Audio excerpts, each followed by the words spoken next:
Thank you, sir, for those encouraging words. Now I would like to request our Honorable Director, Najamuddin sir, to deliver the speech and share some inspiring words with us. বিসমিল্লাহিররহমানিররহিম। Noapara ideal school কর্তৃক আয়োজিত আজকের এই পিঠা উৎসব এবং বার্ষিক ক্রীড়া প্রতিযোগিতার পুরস্কার বিতরণী অনুষ্ঠানে উপস্থিত আছেন রাউজান উপজেলার সম্মানিত সহকারী শিক্ষা অফিসার, আর উপস্থিত আছেন নোয়াপাড়া আইডিয়াল স্কুলের প্রধান শিক্ষক, উপস্থিত আছেন নোয়াপাড়া আইডিয়াল স্কুলের সভাপতি, পরিচালক মণ্ডলী এবং সকল শিক্ষক শিক্ষিকা ও অভিভাবক অভিভাবিকা, আমি সবাইকে শুভেচ্ছা জানাচ্ছি।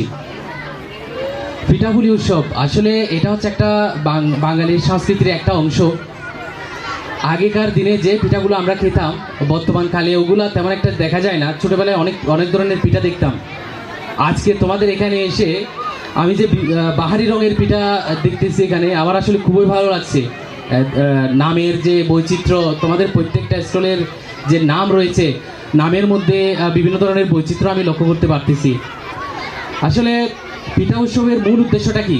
পিঠা উৎসবে আজকে আমাদের যে পিঠা উৎসব হচ্ছে, ওটার মূল উদ্দেশ্যটা হচ্ছে বিভিন্ন ধরনের পিঠার সাথে শিক্ষার্থীদের পরিচয় করে দেওয়া, এটাই হচ্ছে মূল উদ্দেশ্য।